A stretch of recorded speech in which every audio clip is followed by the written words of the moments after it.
Listen to the Vibes, hosted by Coyote Night. Listen in for some positivity and good times. The views and opinions of our guests may not necessarily reflect those of the host or the Vibes broadcast network.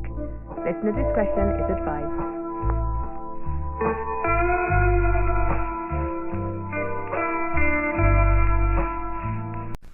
Well, hello everyone. Welcome to another episode of Listen to the Vibes.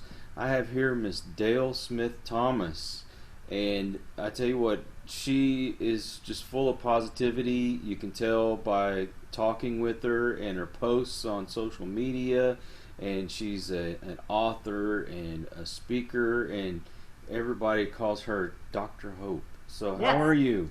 I am fantastic, and I'm just going to say we were talking about this off the air, so I'm going to go ahead and say I'm a football-loving Southern girl. And even though I'm here in Nashville, Tennessee, yes, I cheer for the Titans, but I also cheer for the Dallas Cowboys and Dak Prescott. I am a Mississippi State graduate, Mississippi State Bulldog, so you and I can be friends for a long time, Kyle, because of all that. Yes, I cannot wait for this virus thing to be over and done with. I'm ready. In football season, it'll be here before you know it. I know we still got to get through summer, but it'll be here. And if I don't have football to watch on the weekends, it's... Well, they will be throwing up reruns, and I'll be watching them because I've already done that. And so I love that, and I am going to believe and stay in this positive state of mind that we are going to have football back. And I don't even look for the fall. I look for August. I will go to a preseason game. Right. My husband always says, it's preseason. I'm like, so? It's football. I don't care if it's preseason. Believe it or not, I was watching that new XFL. So, okay. I don't care. It fits football. I don't either. But I love the name of your network, and I am so excited to be here. And as we said off the air, this is my calling, not just my career. And I was tagged as the Hope Doctor by an audience member several years ago. And I do a lot of speaking in healthcare. And when all of this virus started and we all just kind of stopped, everything that I do that is my calling stopped immediately because people stopped having meetings. And so I really had to kind of do an attitude adjustment for myself. And honestly, I grieved it for a few days because I don't know when it's coming back. I don't know when they're going to allow us to be back in front of a big audience. But I started to get quiet with myself and say, okay, this is what is. What can I do about it now?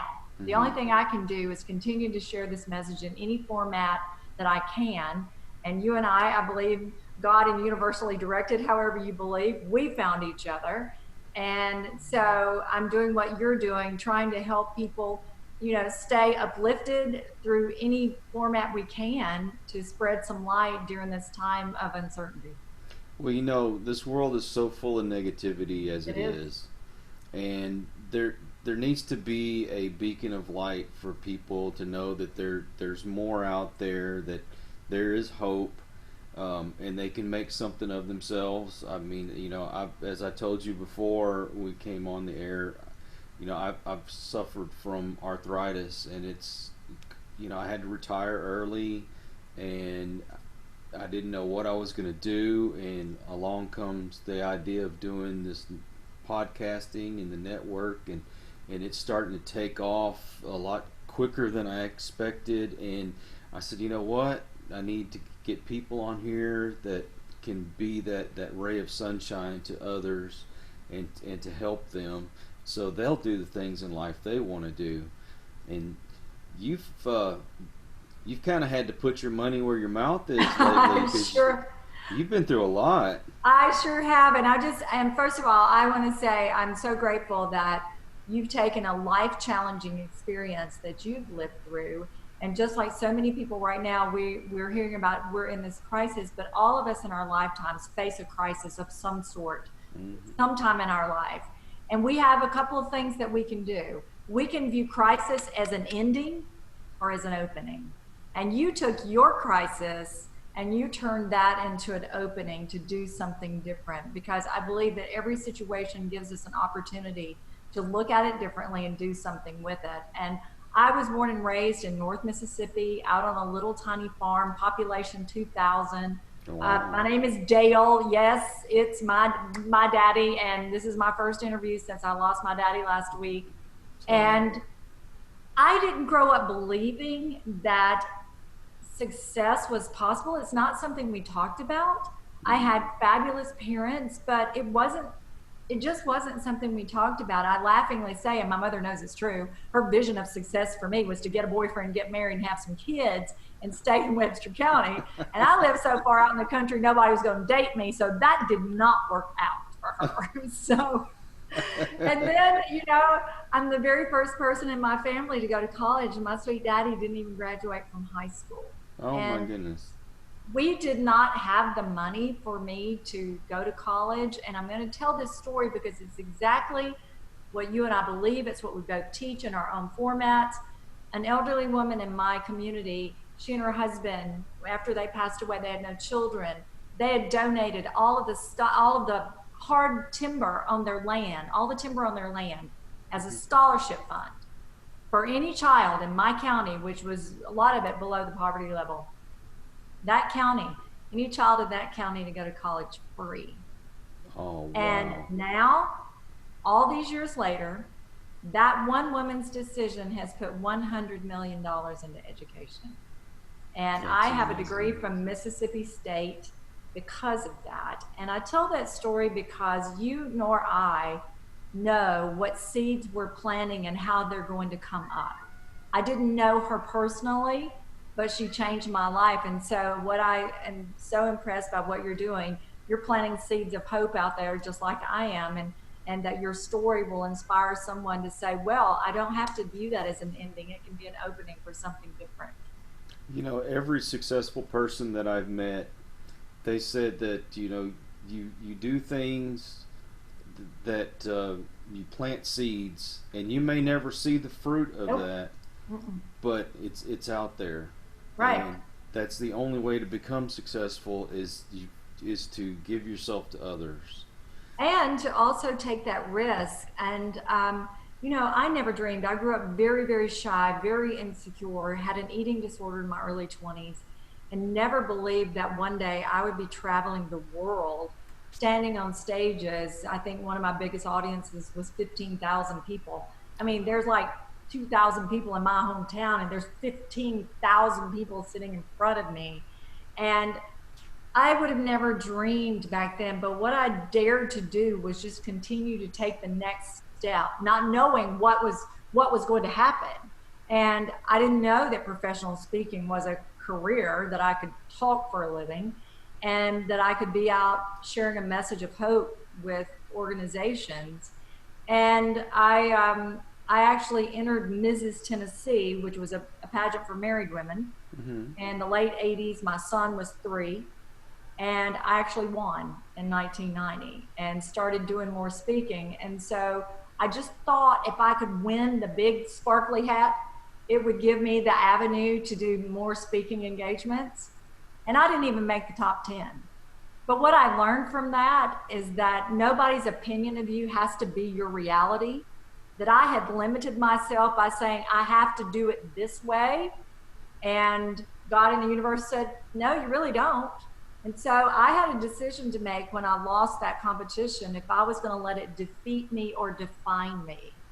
And every situation we face, we can either let it defeat us or define us. And just like you, Kyle, you've let this experience define you and refine you and help you spread a message. And so, and that's what I've done. And now, since I've lost that title all those years ago, I've traveled around the world. I was a guest expert on the Dr. Phil show. I've been on many national television shows, and I only say that to you guys, not to brag or boast, but just to tell you that I'm a little girl from a dirt road in North Mississippi, and who dared to dream and who dared to take a risk. And wherever you are today, whatever you've got going on today, just stand up inside yourself and find that dream like Kyle and I have done, and just go for it. Just go for it. And find 1 or 2 people. You don't have to have a big posse that believes in you. Find 1 or 2 people that you can hang on to. Email one of us, and let us speak life to you, and find some people that'll speak life to you, and go out there and do what you're called to do, because if you're called to do it, only you can do it.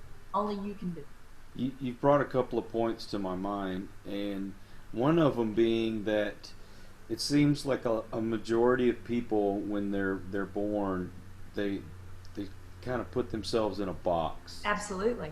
Their environment and all that kind of stuff, right. And so they get into this kind of comfort, or they're used to living a certain way, and they don't want to get outside of that. I've known one of my best friends became a millionaire, and he at one point in his life was told that he was never going to amount to anything because right. he did so terrible in school. Well, little did they know he was dyslexic, and he learned how to actually read even though he had that disability, and he became an architect. So that just and he goes to didn't show. let someone else's opinion tell him that he couldn't make it. Exactly. And the thing that turned me around was actually my parents were putting me in piano lessons, hoping I would learn to be a little more confident and have some self-esteem. And we found a piano teacher in my neighboring county, because we were, like I said, we were poor. She was just a couple years older than me, and when I met her, I was so amazed, because she had this vibrant spirit and this beautiful energy, but she had been crippled in a car accident at age 11. Oh, wow. Was told she would never walk again. And not only did she was miraculously healed from that injury, and in 1980 she walked the runway as Miss America. Oh, wow. And all of those years when she was struggling with her handicap, with her leg being injured, what she could do, she was very musically talented. So instead of focusing on what she couldn't do anymore, she simply switched all of her focus to what she could do, which was her music, and to perfect that craft. Because what we focus on gets bigger. But like you said, there's so much negativity. And what I've found, and I'm sure you have too, negativity is normal. You don't have to search for negativity. Mm-hmm. You can turn on the news, you can listen to conversations. Negativity will come, but you have to search for the positive. You have to make an intentional choice to feed your soul with something positive. That's why I've got hundreds of books behind me, because that's what I started doing because I was that negative person. I was that person that said, I can't. Mm. And so I really completely retrained my brain and my thinking. And, that's a journey. That's a class I'm never going to graduate from. I mean, like you said, I've just really faced some of the hardest times I've been through in the last 4 weeks. And I've had to continue to fuel my soul in order to stay in that positive, more optimistic state of mind. Well, my other point, and this, I'm going to tell a little bit else about myself, but please do. I've lived with stuttering for a good part of my life, since I was real little, and here I am doing podcasting. You would never know it. If you had not told me that, I would have never known it. Well, this is my second point, is if there is a will, there is a way. There is a way. Yeah. My grandfather, and real quick, I'd like to tell you this, my grandfather was paralyzed in an accident out at Exxon back in 1965. Wow. He was strapped to this contraption that it was a board, and they had to turn him over every so often, and he couldn't hardly move, and he was never supposed to walk. Well, he taught himself to walk again. Now, granted, he stumbled when he walked, but he walked. But he walked. But he walked. But he walked. And that's one of the lessons that I've continued to learn through the years. And my son Nick is, because I grew up really fearful and didn't believe I can do anything, I was determined not to instill that belief in him, to really guide him differently. I went way too far with that because he's fearless. He's been driving race cars, my gosh, now for over 14 years. Wow. And he drives a drift car, and he's very good. But as a mother, I'm like, dude, we live in Nashville. Could you have picked up a guitar, not a car? Mom, this is my dream, not yours. I'm like, okay, fine. But he loves to snow ski, and so does my husband and his 2 children. And hey, y'all, I grew up in Mississippi. We ain't snow skiing down there, you know. This Southern girl ain't snow skiing. She watching football. And so I decided to be a good sport. I took a lesson. I was doing okay. They wanted to all go out together. I don't know why. And so I was skiing. My husband had skied down with a camera. This needs to be videotaped because why? And Nick stayed behind me in case there was tragedy. And so I'm skiing down. I'm doing okay. I think I'm looking real cute. And all of the 2-year-olds are passing me without poles. I love the children. I'd have probably tripped them if I could have got near them, because I'm like, how are they skiing without poles? And so all of a sudden I fell and my stuff went everywhere. And I was so frustrated and so upset. And all of a sudden I thought, if I lay here still, the guy on the snowmobile will think that I'm really harmed, and he will come and get me, and this whole tragedy will be over. So Nick, all of a sudden I hear, shh, shh, and my son throws snow in my face. He goes, Mom, you all right? I'm like, move on, Nick. You're talking to me. He knows I'm not dead.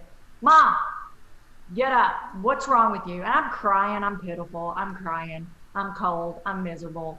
And I'd broken both of my elbows before. I would love to tell you that was from rock climbing, but I actually tripped on my high heel. But anyway. Oh and so I didn't want to break an arm again. And so he asked me, he said, Mom, what are you afraid of? And I'm like, I can't see down the mountain. I can't see where I'm going. I don't know where I'm going. And he said something to me that literally has changed my life. And he was like 15. He said, Mom, stop looking so far down the mountain and ski the 2 feet in front of you. And when you ski the 2 feet in front of you, you can ski 2 more. And we're going to go together, and I'm going to get you down this mountain. After I said, I don't want your motivational speech on the side of the mountain, we actually did that. But think about that. When you started doing this, you take the first 2 steps, because you don't know. I didn't know what the next step was. You see as far as you can see, but then you take the next 2. So any of you that are listening to us, that if you have a book that you know that you want to write the first 2 pages. And then you can write 2 more, or write that song, or do whatever it is you want to do. Take those first 2 steps, because they're usually the hardest. Well, like they say, the longest journey starts with that first step. It does. It does. And we get inside our heads, and we talk. I think more dreams have been lost to that dream stealer inside your head than there ever has been to anything else, because we talk ourselves out of it before we ever begin. And I'm guilty of it too, because listen, I'll tell you right now, when all this came down, I'm a live speaker. I like to be in an audience. I'm interacting with an audience. If they're laughing and something happens, I'm going with it. So it's a co-creative process. So when I realized that a lot of the stuff I was going to have to do was going to be technology, my whole body just said, no, because I convinced myself that I'm not good at it. I'm not great at it, but I have a fancy microphone now. I have a light. So, I've started to take a couple steps. My son's rolling his eyes at me because he thinks it's so elementary, because he knows all of that. But we've got to step in into, when we're fearful of something, fear does something to us. And, fear is a reaction. Courage is a decision. That's and right. So fear makes you go this way. It says step back. It's what fear does. But courage says, no, you've got to lean in, and the only way out is through. And so you've got to take that step into that unknown in order to get to the other side of that. Very true. Very true. I hear so many success stories from people that have just taken that step outside the norm. And I was telling you before we started this, I lived in Houston for 48 years. Right. That's all I knew was that area. And we just up and moved up here to Austin. Now, granted, that's a big step after that many years. That's a big step. Well, it was the best thing I ever did because it took me out of my comfort zone. You know, here I don't really know that many people up here. My wife has some family and friends, but outside of that, I really don't know anyone, and it's motivated me to do what I'm doing now. On, you know, besides getting sick and all that kind of stuff, you know, I didn't want to sit around and, you know, just feel sorry for myself and wither away. There's still too much life to be led. Absolutely, and you have such a story that's going to inspire so many people. My mother deals with chronic arthritis at 82, and I see how hard it is for her. My grandmother also, that years ago before we lost her was just, it was so hard. But I truly believe that your will to keep going and this will to do something different and this spirit will, you know, transform so many things that you probably can't even explain, but it's going to make a difference. Because one of the things I did a few years ago is I went through a class at UC Berkeley about the science of happiness. And what they're finding now is that people that choose optimism, there's a difference between positivity and optimism. You know, positivity, a lot of people go, oh, because they think it's just airy-fairy, has no substance. But optimism is actually a strategy. Optimism says, yes, we have a problem. Yes, here's what it is, but here's what we're going to do about it. Now, you've heard that whole thing, optimist and a pessimist. The optimist sees the glass as half full. The pessimist sees it as half empty. You know what I say? The glass is refillable. It's your choice. And what they scientifically found is that people that choose optimism, and it has to be choice, it's just not going to rain down on you, but people that choose to look at life like we're talking about today, to look for the solution in the middle of the problem, to say, yes, this is tough, like your arthritis, this is tough and it's debilitating, but here is what I can do. They're finding that they live 10 years longer, they're healthier, they're happier, and it's one of the greatest strategies that we can use to create success is that spirit of optimism. You know, I've talking to another motivational speaker, and he said, you know, if you think that I get up every morning, just, you know, a ray of sunshine, everything's just perfect, it's not feasible. Sometimes he would get up and, you know, just like anyone else, he's just like, oh my God, I got to face the day again. But he made the decision that he was going to get up, he was going to do what he had to do. One of his big things was, he said, you know what, I'm going out and I'm gonna run into somebody and I'm gonna find me a client today, because he's a life coach. And he just went into town, ended up sitting at a bench reading a book, and somebody was sitting next to him and she was reading a book as well, and it started getting late and it was getting cold, so it was time to get up, and they actually stood up at the same time, and that started a conversation, and before he knew it, he had a new client. She was actually giving him money to be her life coach. That's amazing. If he had not made that choice to get up and get out. And people ask me all the time, actually, around the world, what is basically, if I'm the hope doctor, what is my prescription for staying positive or optimistic? And for me, what's worked for me, and I think it's also scientifically based now, is that if you will start to create some really solid morning habits to start your day with, that whatever you're doing that first 30 minutes of the day, it's like putting gas in your car. It's kind of determining your productivity and your attitude for the rest of the day. So even though I'm not traveling now and my schedule is totally non-existent, I've kept myself on a daily schedule. I get up right around 5:15.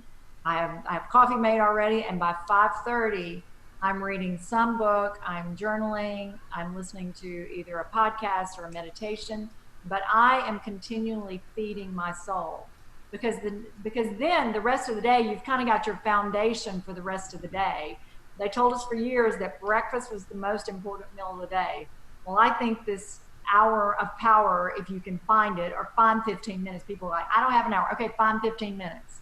Quit scrolling through Facebook and Instagram. I'm not asking you to find more time. I'm asking you to swap it out and make an intentional choice to feed your soul with something like what you're doing. Or I wrote a book for women last year called Good Morning Gorgeous. And I have a thing called Motivational Monday, which is a free newsletter every single week. And now at the Hope Doctors, I'm starting a podcast there. So there's information out there for all of us. We just have to be intentional and find it and fuel our soul every day, every day, every day. Well, you know, in the military, and every successful person out there will tell you that you start your day, make the bed. Right. First thing you do is make your bed. Right. You've done something. You've accomplished something. I can't do that. My husband's still sleeping. He needs to make the bed. That's what I tell him. When you get up, you got to make the bed, because I'm up like 2 hours before you do. Well, I at least make my side of the bed anyway. Okay, maybe I should start doing that in the dark. Like at 5 to like something like every morning is like, what time did you get up? I'm like, same time I got up yesterday, 5:15.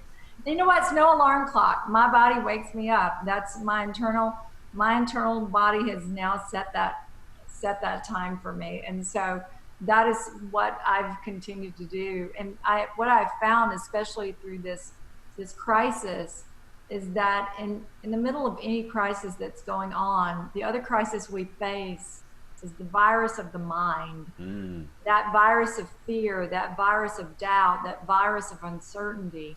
And what I've been challenging people to do, both through my work and through some of the other interviews I'm doing, is you've got to limit the amount of news that you are consuming. You have got to limit the news. And what they're saying is that the reason that we hang on to these negative images, they're twice as powerful because our brains hold on to them. And so you've got to counteract that. So I'm asking people, first of all, be intentional and ask yourself, how much news am I really watching? Because what I found I was doing, and I'm not a news watcher, but I would be standing in my kitchen making dinner, and I'd flip on the 5 o'clock news to see the weather or see what's going on in Nashville. I'm still cooking. 5:30 national news comes on. Then it rolls into the 6 o'clock Nashville news. You know, before you know it, you're an hour and a half in, and then 10 o'clock news. And I'm like, wait a minute, what am I doing? And so I'm just challenging people, cut it in half. Cut it in half. Cut that news in half.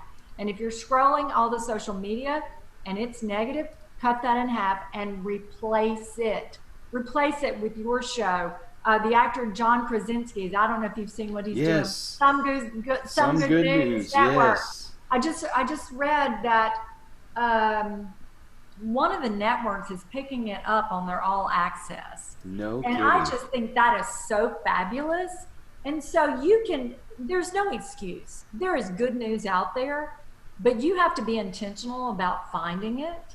And so that's what I think the message of you and I and the people that do the work like we're doing is to get that word out there. You've got to search for this good news, and you have got to put it into your soul. You know, Rainn Wilson, he's doing a podcast every day. It's 2 o'clock Central Time, so it'll be 3 o'clock your time out east, right? No, I'm Central. Oh, you're still in Central? Mm-hmm. Okay, yes. I couldn't remember where it Nashville's changed. Right on the line. Knoxville and Chattanooga are Eastern. Nashville, Memphis, Central. Well, anyway, every day he comes on and he's got something positive to talk about, and you know he even invites a couple people to just randomly. You know, you could be. I love that. I'm going to check that out. I love that. Thank you for sharing that. It's called Soul Pancake. That's the Instagram. So. I love it. Soul Pancake. See, there we are. We've already shared something, and there's another one I found called the Good News Movement, and they're sharing videos from around the world, and it's just fun videos of there was an older couple dancing, there was babies laughing.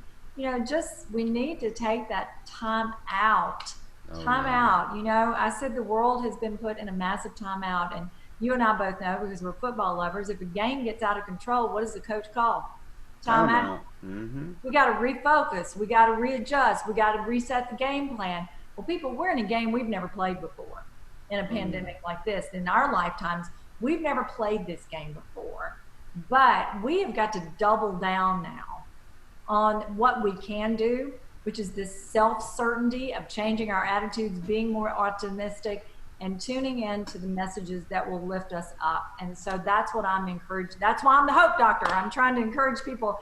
You've got to search for this hope. You have to search for this hope. It's out there. You just have to look for it.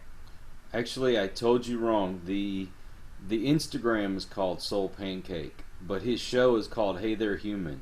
Hey There Human. I love that. I'm gonna look for both of those. Yes, he's awesome. I love that guy. Love it. The Office is one of my favorites, so that's what actually got me started. Oh, Rainn Wilson's going to be on. Let me check it out. And then when I found out what it was all about, that's awesome. You know, a lot of people that I've talked to are really not watching as much television now that this is going on, and they're stuck at home. Why do you think that is? I think we're looking for something bigger. I think we're looking for more meaning. I think it's because we have this time now to really reflect, and we've used this no time as an excuse. You know, when I'm out on the road, and I'll tell people, if you would just read 15 minutes of a good book a day, 15 minutes. And then I don't have time. I don't have time to meditate. I don't have time to journal. I don't have time to read. Guess what? You can't say that anymore. You can't say that anymore. And I think people are really having to pay attention to what's important, and they're tuning back into their children. I know I've talked to several people that have just said their families and their relationship with their families have completely changed during this pandemic, because before they're all in 100 different directions, and this time they're having to pay attention and turn inward. Well, I know my wife and I have grown a lot closer since we've been home all the time together. And, you know, I know a lot of people out there that are ready to get a divorce because they can't stand being with their spouse. Right. But this has actually been good for us. In fact, I think this is the best thing that's happened to us, you know. I am hearing so many people say that. My husband has been retired for over a year, so I was already living this life. But he's having the best time ever. But because he's been retired for a year, he's been on eternal spring break anyway. I told him I'm going to tell people he's left me for John Madden, because that's what he's playing. He plays video games all the time. I'm like, where's Rob? I went, didn't you hear he left me for John Madden? Didn't you hear about that? He's going to have to teach me, because the last video game I played was Pac-Man. So if that tells you how long ago that was. He's 64, and he says, you know what, I'm trying to keep my brain young. And I said, well, you're logging about 6 hours a day, so you're doing a really good job. But for me, it's given me time. I'm working on a couple of new books and one nonfiction, and believe it or not, I'm writing a fiction book, or let me say it's writing itself, which honestly, I'll be right there, be right out here. I'm going to be vulnerable and transparent. It scares the heck out of me, because this is so outside my comfort zone. But and I've never shared this on a podcast before, so here we go. You know, when it comes to me, I'm like Dolly Parton. If it's in my head, it's out my mouth. But are you familiar with the term catfishing? Do you know that term on the internet? Yes. About 3 years ago, I was catfished in a great big way. And it wasn't, you know, most of the stories you hear about all these romantic catfishers, mine wasn't that. And he was posing as a sports agent. And my son was just getting started, or going pro in the drifting world at the time, or trying to go pro. And so, you know, I'm always networking. And so we carry on conversations for 2 years before I find out he's a complete fake. Oh my God. And never knew where he was. But anyway, some of that experience kind of has written itself in my book. And so I'm putting that out there right now to hold myself accountable. So while I have the time off, I'm doing work on that book. I'm doing more actually speaking engagements for companies virtually as a performance coach and a speaker. And then I'm working on working on a new book that's a self-help book. So this time is giving me time to really get some more information out there to help people in a different way. You know, I've always had to ask my grandkids how to work the computer and my cell phone. And you're all that doing kind great, of though. Look what you're doing here. Well, you know, I made an effort, a conscious effort, that I was going to learn how to do editing, and it kind of came out of desperation because a friend of mine, his son, is like really into doing the music stuff on the computer and that kind of thing, and so I said, hey, you know what? You can advertise your stuff on our show if you'll do the editing for me. Awesome. So he did, like, you know, I think 2 shows, and then he just stopped answering my messages after that. And so I said, you know what? I'm just gonna have to learn to do this myself. Yes. And you know, yeah, you're gonna make mistakes when you first start out. I mean, you didn't just jump up and start walking when you were a baby. That's you right. stumbled. You fell down, you get up. Exactly. You just keep getting up, and now I sit here and I'm so excited because I've learned how to do all these cool things like graphics, and so I made an intro and an outro for a new show that I'm about to start, and I got to thinking the other night, you know what, I'd like to do this and like to do this, so I changed everything all together, and it was, mind you, I'd been on the computer all day long working on this first one, and now it's half a day. I've got 2 videos already done, and I'm just like, yeah. So, and a lot of it, I don't ask anybody. I just get on YouTube and I look it up. Right. And I ask my son all the time, how did you learn to do that? And he goes, YouTube, Mom, YouTube, Mom, YouTube, Mom. And that's the thing. We can learn anything we want. It's no longer an excuse anymore. It just has to be a desire, and we have to be willing to walk it through. So congratulations to you. You're going to be my example now, because I'm having to drag him from 45 minutes away to get over here. So you've inspired me now. I'm going to have to learn to do some of this too now as I'm starting the Hope Doctors podcast. I'm going to have to learn to do the same thing. Well, you know, when we were kids, I didn't know what a computer was except for what I saw on TV, and I thought that was just on Star Trek. Right. And I didn't even see my first computer until I was a teenager, and you know, I'd learned how to do that, where you had to take the card out and put it in another slot, and you know, put this disc in this machine, and you know, and I did it for a couple of years, and then I never really touched a computer again for, gosh, I was probably in my mid-20s when I started messing the computer again, and then it got to where I only did it when I was at work, and I learned how to do exactly what I had to do for work, and that was it. And lo and behold, look, I'm doing this and doing my own editing, and you know, it may not be the best editing in the world, but I'm getting better. I'm getting way better. Guess what? But it's getting out there. And if any of us wait, the message is what's powerful. And you know what? I think, as Brene Brown has been teaching us for years about vulnerability, it shows that we're willing to be vulnerable in the things that we're not great at. And when we do that, when we step into those things and we admit that and we do that, that gives somebody else the inspiration, the permission to do it too. Because I think so many times people see us as, you know, perfect, and it's always been this way, and none of us are ever. And so in our vulnerability, we are able to teach others to be vulnerable too, and to step into their personal greatness. I think a lot of people, they don't want to be criticized and made fun of, and you know what? Forget all that mess. Give yourself that room to make a mistake. You know, allow yourself to make a mistake. Right. And I read, I don't even know what book it was in or what quote it was. It says may have been my friend Les Brown, who said, somebody else's opinion of you is none of your business. Exactly. And you know what? If we would get a hold of that, and people ask me if I get nervous speaking, I don't get nervous, I get excited. And I would be nervous if I was worrying about what every person in that audience was thinking about my message, or what I was wearing, or my Southern accent, or any of that. But when I step on a stage to speak and to share with the group, my purpose is that I believe this message that I have has the ability, should you choose to use it, to change your life. I'm here to give you a gift.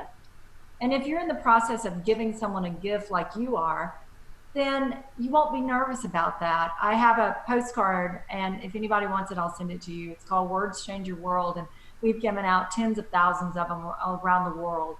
And I teach that when you change your language, you start to change the way you think and the way you feel. I teach you're not angry, you're just disenchanted. You're not nervous, you're energized. You're not stressed out, you're blessed out, because in any moment you can stop and find a blessing. And a negative and a positive thought cannot be in the same space.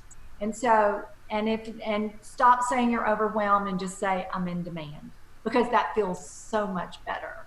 And when we start to do that, so whatever you're looking to do out there as you're listening to us and you feel that nervousness, don't say that you're nervous, just say, this means I'm excited and I'm going to take the chance and I'm going to go for it. Because if you and I can do it, they can do it. Right, Kyle? Exactly.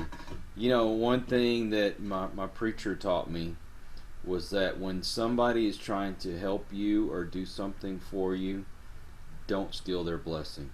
Absolutely.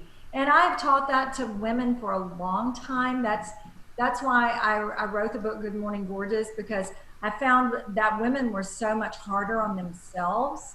And that when you especially give a woman a compliment and say, you look so pretty, they'll go, oh, this something I've had it 10 years, got it down at Walmart, or, oh, I need to get to the beauty shop, my hair looks awful. And women give all of those blessings back, you know? And a lot of times we all do that. So when someone gives you a compliment or encourages you, don't be disrespectful and give that back. You need to accept that and accept that gift from them. Absolutely. Absolutely. I've done that 100 million times. Oh yeah, I think we all have, and we just have to pay attention. I think we're on automatic pilot, just like you get in the car, you know how to drive. But when somebody says, how are you? Or most people have a go-to word, oh, I'm okay, I'm not too bad, I'm tired. You don't even think about it. It's just automatic. And so we have to be intentional with these thoughts and intentional with these responses. And in doing that, we create a different path for ourselves. Yeah, I want to mention something else. I'm going to go back. We were talking about mistakes. And I've told this story before, but it's such an inspiration. You've heard of the cleaner Formula 409, right? Oh, sure. You know why they call it Formula 409? Was it because they tried it at 403 to 408 times? The first 408 times were not right, so the 409th time it was. And so you know, that's kind of the same story with, I don't know if you know the Colonel Sanders story. You know, he was 65 and he had that little chicken recipe, and he just wanted somebody to cook his chicken. And he got 1,009 no's before he got the first yes, and he was 65 years old. Wow. And you know, I learned what the word no meant by raising Nick Thomas. It meant ask again. That is all the word no ever meant to Nick Thomas. It meant ask again. But somewhere along the way, we as adults do not continue to embrace that. And you know, I'm not saying, you know, if you're following a dream and it's not going in the way you want to, you're going to be like you with your video. You might be led to go in a different direction. But you just have to keep going until you feel that leading to go. Don't let someone else's no determine your destiny. Just don't do it. Don't do it. Yeah, because like my kids, I always said they hear every word except for no. Right. Yours and mine the same. You know, I remember asking him, "What part of no do you not understand?" His at the end. I'm like, seriously, seriously. And then one day he was on my nerves. I've taught him every day since he was 2. Nick Thomas, today is your choice. I'm sorry you chose timeout. I didn't choose timeout. Well, yes, you did. Because when you chose that, you chose timeout. So I said, choice, choice, choice. He was about 10. He came in my kitchen on roller skates, doing hockey moves, pageant waves, and just trying to irritate me. And I looked at him and I said, you better get out of my kitchen. You better get out right now. And I was really irritated. He stopped and looked at me. He said, hey, Mama, you don't have to let my actions affect your attitude. What? And I had never said that, but that's what he put together. And he was 10 years old. And he's like, hey, Mom, is that not what you're going to teach them tomorrow when you go speak? And I'm like, sure is, baby. And he said, love you. Skate it out. And I'm like, but if we ask ourselves every single day, how many times a day do we allow someone else's actions to affect our attitude and take our power? Mm-hmm. And if we would just stop and say, today I'm staying in my space, my power, my faith, my belief, my purpose, and my path, and nobody's actions are going to take my energy or my attitude today. You know, my aha moment was when somebody told me that forgiveness is that key to freedom. Absolutely, 1,000%. It's just like anger. It destroys the vessel in which it is housed. It's like poison. And, you know, it's like poison. It destroys the vessel. And so anger and all of that destroys you from the inside out, and that is your choice. No one can make you angry without your consent. And nobody can. And, you know, you hear somebody say, well, they just made me so mad. I'm like, nope, they did that, but you had to choose to be angry or frustrated. And so that's what I teach. That's why the name of my company is Winners by Choice, because I believe every day winning, whatever that is for you. And I believe winning is whatever's necessary. It may not, for me, it wasn't the big national title, but winning is doing whatever is necessary to continue to follow your path and your calling. You know, my father was one of those that would hold on to a grudge, and he stayed angry with people forever. And one of his aunts had said something, and I don't even think she really meant it the way it was he said it, but she'd said something about him eating over at my grandparents' house, or my great-grandparents' house, and so he hated her, so I missed out on that relationship. Wow. And then he missed so many meals at my great-grandparents' house that were wonderful meals because of that anger. Yeah. So he refused to eat there anymore. It robbed him. And it robbed him. It didn't rob anybody else.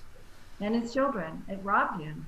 But you know what's so great is that you see that, and now you can teach from that. And that's what you're doing, which is you took that lesson and now you're teaching from it. And I think that's what we all do. We take these lessons we've been given and then we turn and we teach from them.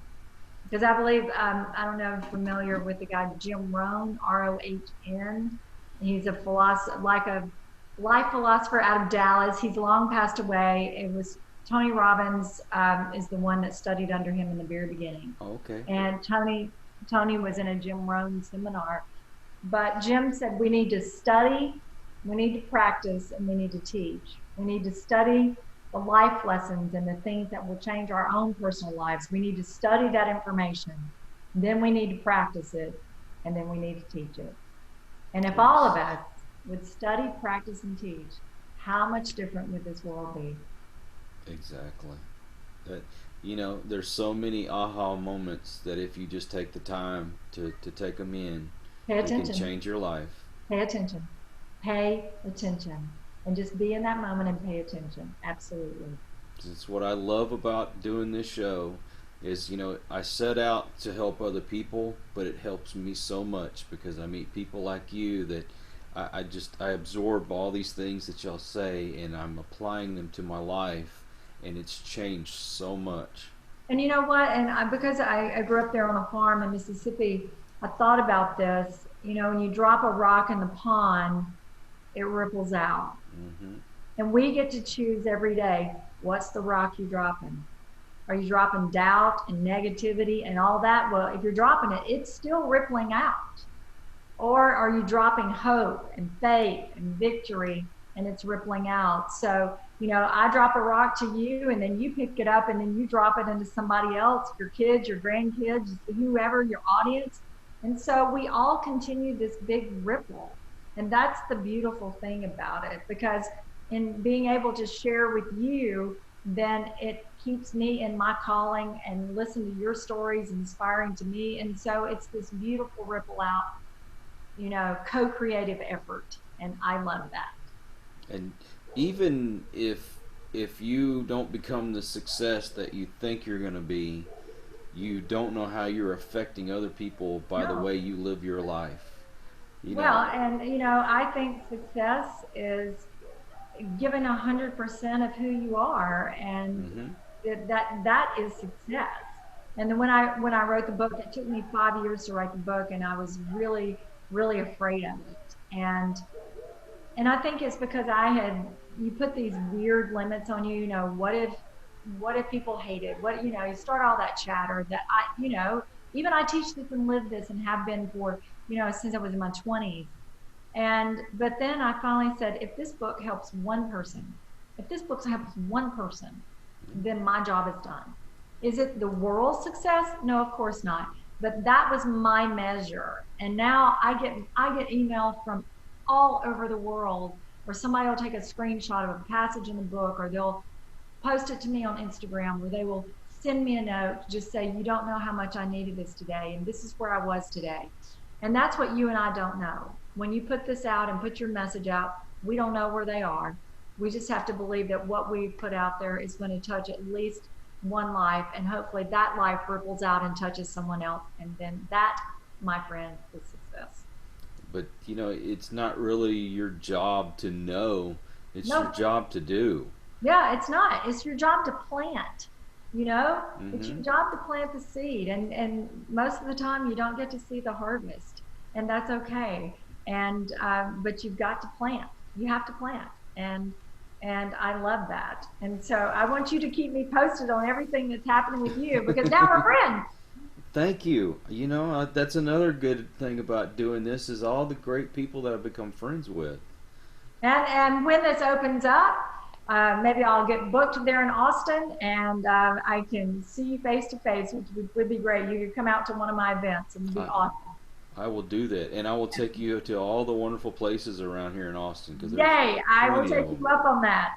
That's the hardest thing about being on the road, and I'm out there by myself, is hotel and only the hotel food, and not knowing the city and not having anybody in the city. So that's a wonderful thing, and I love Austin, and I would love to be back. So if anybody's out there listening anywhere, come on, let's get this speaking stuff going and see people. Exactly. Oh my God. I never realized how much I missed the interaction with other people until this happened. I'm a Southern girl. I believe if it's moving, hug it. If it ain't, sell it.